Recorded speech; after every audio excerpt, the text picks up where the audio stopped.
So today I'm going to show you how to add your SoFi debit card onto your Apple Wallet. And the best part is you could do this without even having a physical debit card in hand. And let's go ahead and show you how to do this in real time here on our app. And keeping in mind, this is going to be an Android, or I should say actually iPhone, and Android might look a little bit different.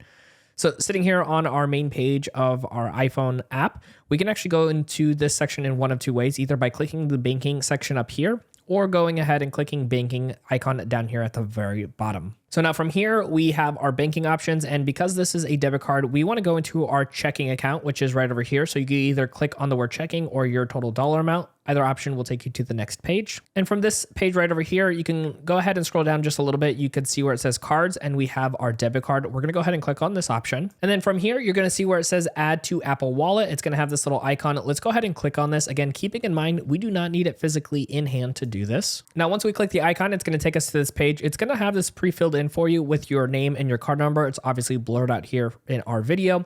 But what we want to do is go ahead and go to the top right-hand side that says next. And from there, it's going to show this little icon here that it is adding our card right now. There is going to be a next section here that's going to show up right now. That's actually going to be our terms and conditions. You can scroll through that and then hit on the agree if you do on the bottom right-hand side. And from right there, you can see that it says card added in real time. And then it takes us to this section over here that says to set your card as a default if you would like, which you do not have to. You can hit the not now. And that's going to take us back to this page right over here, which then we can go ahead and swipe over to our Apple Wallet. And here inside of the Apple Wallet, you can see now we have our SoFi debit card, which is the white one here. And that way we are all set to go. Now, if for any reason that setting wasn't there inside of the SoFi account, or you just want to learn how to actually add in any debit or credit card onto your Apple Wallet manually, I got you covered. Check out our next video right over here on screen to learn how to do just that.